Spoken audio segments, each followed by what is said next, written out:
কারা করেছে, কিভাবে প্ল্যান করে করেছে। আমি নিজে হিন্দু নই, আমি নিজেও তো হিন্দু পরিবারের মেম্বার, তো আমি কেন হিন্দু মুসলমান করব? কিন্তু আমি যখন চেয়ারে থাকি বা কোনো রাজনীতি করি বা কোনো সংগঠনে থাকি, আমার কাছে হিন্দু মুসলমান শিখ খ্রিস্টান জৈন ঈসাই পারসিক সবাই সমান। আমি চাই না কোনো সম্প্রদায়ের লোক বাংলায় কোনোভাবে আক্রান্ত হোক। চক্রান্ত করে এত ভয় কিসে? তোমরা তো ঘুরে গেছো, ঘটনা ঘটার পরের দিনই মানবাধিকার কমিশন চলে এলো। কই মণিপুরে তো যায়নি, 2 বছর ধরে গন্ডগোল হয়েছে।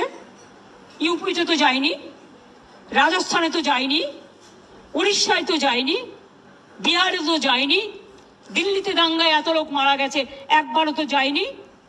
হঠাৎ কি হলো? পরের দিনই, ঠিক নোটবন্দির পরের দিন পেটিএম এর অ্যাডভার্টাইজমেন্ট বেড়েছিল, দেখেছেন? যদি আগের থেকে ঠিক না করা থাকতো তাহলে ভোরবেলায় বেরোলো কি করে, রাত 8টায় ডিক্লেয়ার করে। সেই রকম মনে রাখবেন যে একেবারে প্ল্যান করে এই ঘটনা ঘটানো হয়েছে, এবং যারা এই ঘটনায় পরিচিত হয়েছেন, প্রভোক্ট হয়েছেন এবং একটা কমিউনিটি আর একটা কমিউনিটির উপর ঝাঁপিয়েছেন, তাদের আমি বলবো এসব কিন্তু বাংলা সহ্য করবেন না।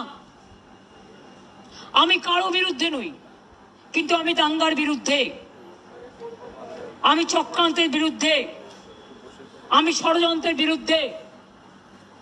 মমতা ব্যানার্জি মাকারি বাড়ি স্কাই ওয়াক করলে তখন কোয়েশ্চেন হয় না? মমতা ব্যানার্জি দক্ষিণেশ্বর মন্দিরে স্কাই ওয়াক করলে তখন কোয়েশ্চেন হয় না? মমতা ব্যানার্জি দুর্গাপুজো করলে তখন কোয়েশ্চেন হয় না? মমতা ব্যানার্জি কালী পুজো করলে তখন কোয়েশ্চেন হয় না?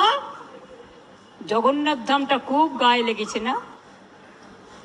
বলা হচ্ছে আমি নাকি নিম গাছও চুরি করেছি। আরে আমার বাড়িতে তো 4টে নিম গাছ আছে, কটা দরকার জিজ্ঞেস করুন। আমাদের চুরি করতে হয় না। চুরি বিদ্যা ভয়ঙ্করী যদি যে পরে ধরা। যারা চোর, মাদার অফ থিপস আর সাউথস মোস্ট। চোরের মায়ের বড় গলা, চোর কি মায়ের জোরসে বলে।